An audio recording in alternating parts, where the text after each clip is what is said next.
Salut les crafters, alors aujourd'hui je continue de modéliser des objets issus du jeu vidéo, mais j'avais envie de changer un peu de thème et d'univers, et donc je m'attaque à un jeu auquel j'ai beaucoup trop joué pendant mes années lycée, Clash of Clans, magie du montage. Et donc on commence cette série de vidéos, tranquillement, paisiblement, dans une plaine bordée de forêt, par construire une tour de l'enfer niveau 5 ou 4, je sais plus.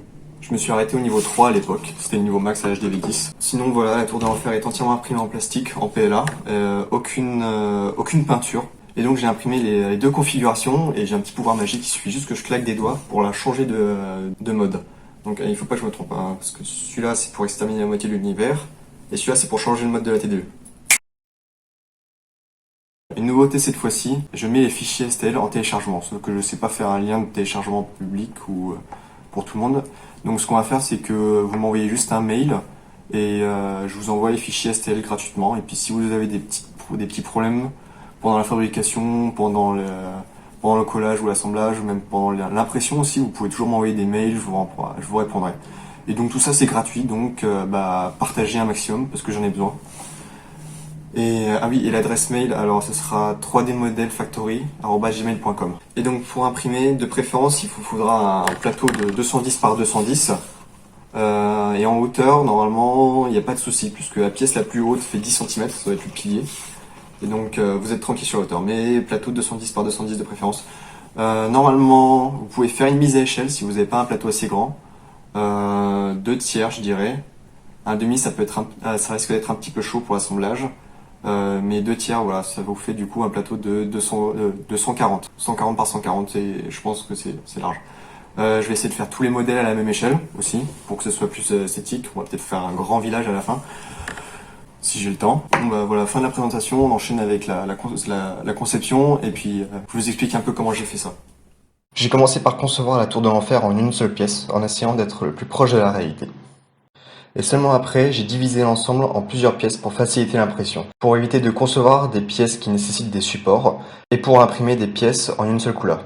Je trouve qu'en général, les supports nuisent à l'esthétisme et génèrent des impressions qui demandent beaucoup plus de matière et de temps. En séparant toutes ces pièces, j'essaie de rendre mes modèles le plus facilement réalisables par les imprimantes grand public. Il n'y a qu'une seule pièce qui nécessite un changement de couleur au cours de l'impression, c'est le réservoir. Les chaînes sont faites avec des anneaux fendus, il suffit de forcer un peu pour les joindre. Les anneaux aux extrémités ont une forme plus large pour faciliter le montage sur les pitons. Et vous verrez tout ça avec plus de détails un peu plus tard dans la partie fabrication. Pour ma part, j'imprime toutes mes pièces avec une hauteur de couche de 0,1 mm, afin que l'ensemble soit le plus joli possible, et avec des vitesses qui tournent autour de 40-50 mm par seconde. Il m'a fallu au total environ 4 jours d'impression non-stop pour réaliser toutes les pièces de la tour de l'enfer. La fixation du dodécaèdre et de l'œil sur la tour de l'enfer sont simplement réalisées par un arbre dans un alésage afin de faciliter le passage d'un mode à l'autre. J'ai réalisé le dodécaèdre à partir d'un assemblage de plusieurs pentagones. Au final, il est réalisé en une seule pièce. Son impression est un peu technique, mais elle reste globalement assez facile. Maintenant voici la partie fabrication-assemblage que je vais vous laisser apprécier comme d'habitude en timelapse accompagné de musique.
on va faire un sondage pour la prochaine vidéo, donc ça va s'afficher là ou là, je sais pas, c'est la première fois que je le fais, donc on va dire là, et puis si c'est juste, tant mieux, et sinon, bah, tant pis.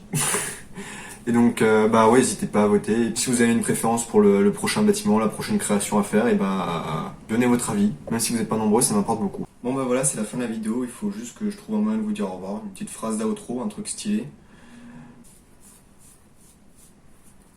Hein? Non. Non. À la fin des G-codes, la toute dernière ligne, c'est M84. Et ça signifie tout simplement la désactivation des steppers, des servomoteurs. Et ben, on n'a qu'à prendre ça comme phrase pour ce qui était. Allez, M84 et à la prochaine.